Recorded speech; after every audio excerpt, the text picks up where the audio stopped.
بسم اللہ الرحمن الرحیم۔ السلام علیکم ورحمۃ اللہ وبرکاتہ۔ جناب معزز سامعین و ناظرین، کیسے ہیں؟ میں امید کرتا ہوں کہ آپ سب خیریت سے ہوں گے۔ 2 دن مجھے ٹائم نہیں ملا، تو میں آپ لوگوں سے عرض کروں گا، جو مجھے سن رہے ہیں میرے بھائی ہیں، تو جس نے میرے چینل کو سبسکرائب نہیں کیا، پلیز مہربانی کر کے میری آپ سے گزارش ہے کہ آپ لوگ میرے چینل کو سبسکرائب کر لیں، اور آپ نے اس وائس کو آخر تک سننا ہے آپ نے۔ تو آئیے ایک زبردست بات میں آپ کی خدمت میں پیش کرنا چاہتا ہوں۔ علماء، امام، صاحبان کا بزنس کی طرف بڑھتا ہوا رجحان، آخر کیوں؟ علماء و امام صاحبان جو ہیں وہ کاروبار کی طرف، بزنس کی طرف ان کا رجحان کیوں بڑھ رہا ہے؟ آخر اس کی کیا وجہ ہے؟ آخر کیوں؟ تو سنیے، آج کل کافی اشتہارات نظروں سے گزر رہے ہیں کہ فلاں جگہ امام صاحب کی ضرورت ہے۔ ذہن میں سوال پیدا ہوا کہ اتنے اشتہارات کیوں؟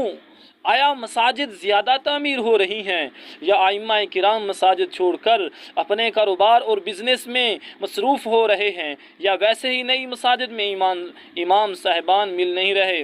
امام کیوں نہیں مل رہے؟ آخر اس کی کیا وجہ ہے؟ اس کی ایک وجہ یہ ہے کہ عوام الناس کا دینی رجحان کا فقدان ہے۔ اسکول و کالج، یونیورسٹیاں کھچا کھچ بھرے پڑے ہیں۔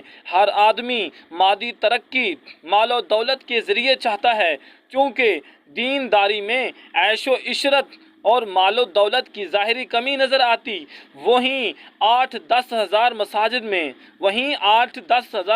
میں تنخواہ دیکھ کر لوگ اس طرف نہیں آتے، ورنہ جتنا خوشحال اور قناعت پسند علماء ہوتے ہیں، ان سے بڑھ کر کوئی بھی سکون کی زندگی نہیں گزار رہا ہوتا۔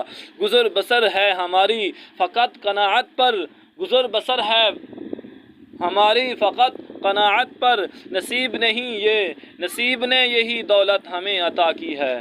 گزر بسر ہے ہماری فقط قناعت پر، نصیب نے یہی دولت ہمیں عطا کی ہے۔ دوسری وجہ یہ ہے کہ جو دیندار ہیں یا دینی ذہن رکھتے ہیں، ان کی ترجیحات کا مرکز نعت خوانی اور خطابت بنتی جا رہی ہے، کیونکہ خطیب سر لگا کر بیان کرے، ایک بیان کا 50 سے 60 ہزار لیتا ہے، نعت خواں چند منٹ نعت خوانی کرے 70 سے 80 ہزار، اور امام صاحب محلے کے بچے بھی پڑھائے، مسجد کی انتظامیہ کا کام بھی خود کرے، نمازیں بھی پڑھائے، جمعہ بھی پڑھائے، ماہانہ تنخواہ 8 سے 10 ہزار، انصاف کی نظر سے اپنے گریبان میں جھانک کر کوئی فیصلہ کریں، قصوروار کون ہے؟ قصوروار صاحب حیثیت افراد اور میلاد کمیٹیاں ہیں، جو ایک محفل پر ایک رات میں لاکھوں خرچ کر دیتے ہیں۔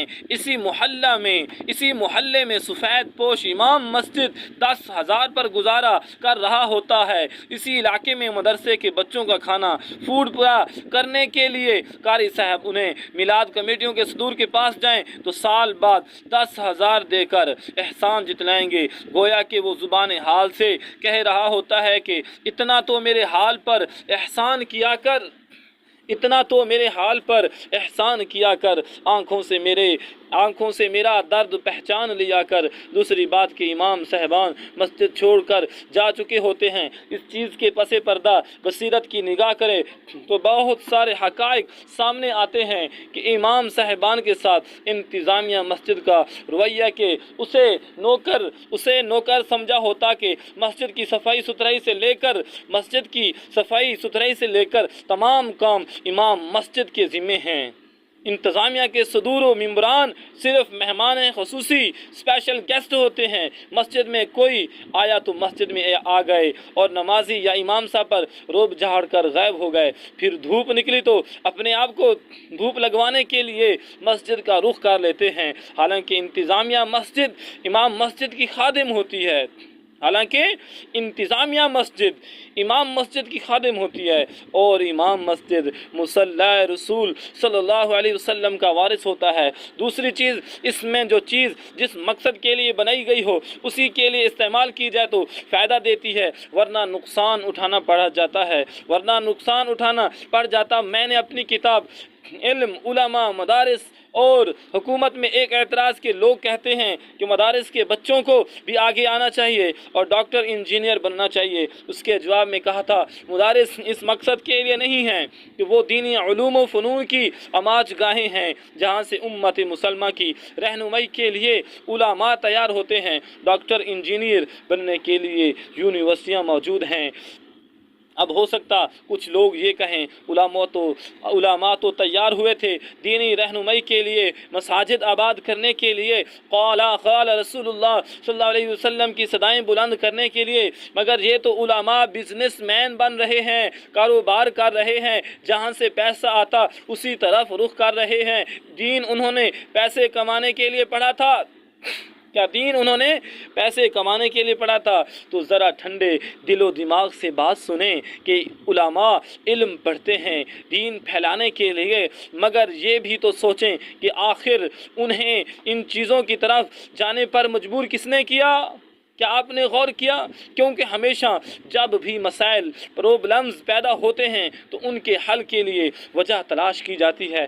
آخر ایسا کیوں ہوا؟ غور کریں تو بہت ساری وجوہات سامنے آتی ہیں۔ مثلا انتظامیہ کا برا رویہ، معاشی استحصال کے خود کا گزارا تو لاکھوں میں نہیں ہوتا، مگر امام مسجد کو 10-15 ہزار دینا بھی زیادہ محسوس ہوتا ہے۔ مسجد کے نقش و نگار اور خوبصورتی پر سب کی توجہ ہوگی، مگر مسجد آباد کرنے والے امام صاحب کی تنخواہ کیا حالات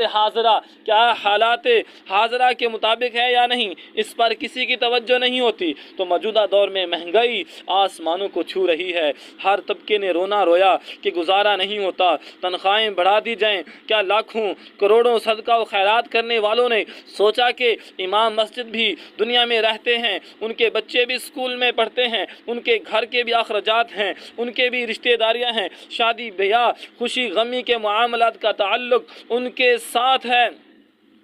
اگر یہ اپنے عزت اور اپنے وقار کے پیش نظر مطالبہ نہیں کرتے تو ہمیں خود ہوش کے ناخن لینے چاہیے، ورنہ صدقہ خیرات کرنے والے اور حاجی نمازی ہونے کے باوجود اللہ کی بارگاہ میں جواب دہ ہونا پڑے گا۔ خدا را اس بات کو سمجھیں، اس مسلمہ امر کو نہیں جھٹلایا جا سکتا کہ آج کے حالات کل سے مختلف ہیں اور نہایت تیزی کے ساتھ تغیر پذیر ہیں۔ فرد کی حاجت و ضرورت کا پیمانہ بدل چکا ہے۔ آج کی دوڑتی بھاگتی پر پیج اور پرتکلف زندگی کل کے مقابلے میں مختلف چیلنجوں اور آفات و حوادث سے گھری ہوئی ہے۔ خاندان کی دیکھ بھال، بچوں کی صحیح تعلیم و تربیت اور حفظان صحت کے نقطہ نظر سے مناسب ماحول کی فراہمی، صحت بخش غذا اور علاج و معالجہ وغیرہ کے لیے معقول تنخواہیں اور ذریعہ آمدنی کی ضرورت ہے۔ جس کے جی میں آئے پائے روشنی، ہم نے تو دل جلا کے سر عام رکھ دیا،